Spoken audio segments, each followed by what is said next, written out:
Hello বন্ধুরা, তোমরা সবাই কেমন আছো? আশা করি সবাই ভালো আছো। এই যে আমরা একজন লোকের বাড়ি গেছি, সেখানে আমরা হোটেলে কিছুদিন থাকবো। এখন তার কাছে জিজ্ঞাসা করছি দিবে। আমি কিন্তু ভয় পাইনি।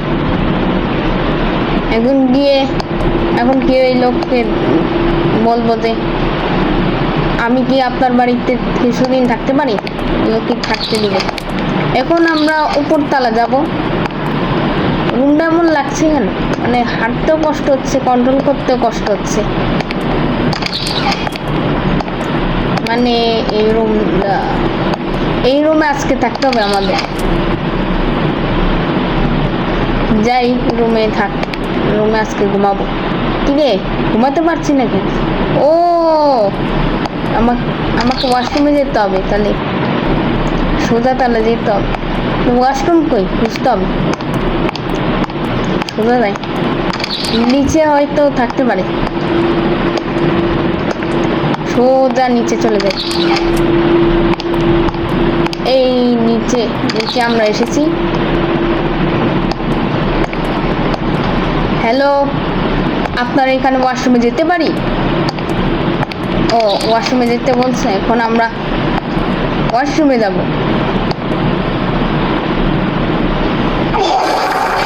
ওয়াশরুম করলে এরকম সাউন্ড হয়, খুবই হাস্যকর। যাই আমরা ওয়াশরুম করি। মানে যে প্লেয়ার সে ওয়াশরুম করেছে, এখন সে ঘুমাতে যাবে।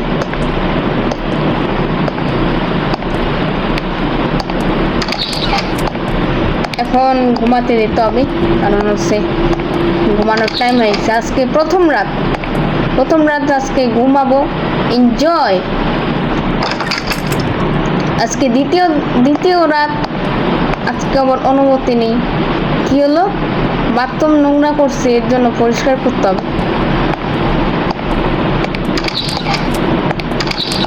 পরিষ্কার করব? আমার কি মনে হয় আমি আপনার বাড়িতে গিয়ে পরিষ্কার করব? আমি কি কাজের লোক? আজকে ওরে শিক্ষা দিতে হবে। তোর হইতেছে নাকি? ও একটু চাকু পাইছি, আজকে এটা দিয়ে খুব মারবো। কি করে? যাই হোক, ওকে মারতে যাই আমরা। কিন্তু এদিকে কি কোনো কিছু করতে হবে? মানে দরজা খুলতে হবে নাকি? দেখি। ও, আমি তো ভুলেই গেছি। এটা তো চ্যাপ্টার 1। চ্যাপ্টার 2তেই তো দরজা খুলে ওই সব রুমে। চ্যাপ্টার 1 তো তাই। আজকে ওই ভোটকারে মারতেই হবে, কারণ সে আমার কাজ করাবে। কেন? কত বড় সাহস! এই ড্রাম ফোটালেই তো এই ভোটকার পাইছে। এটা মারা যায়। ও, মরে গেছে। মাইনক্রাফটের মতো মরে গেল কে? এখানে কি কোনো দরজা খোলা যায় না? দেখি, কোনো দরজাই খুলতেছে না। এখন আমাদের মনে হয় এক্সিট ডোরে যেতে হবে। দেখি এক্সিট ডোরে যেতে পারি কিনা। Finally exit. মনে হয় আমরা হেভেনে চলে গেছি, এমন সাউন্ড আইছে। তবে বন্ধুরা, ভিডিওটা ভালো লাগলে লাইক এবং চ্যানেল সাবস্ক্রাইব করবেন। টাটা।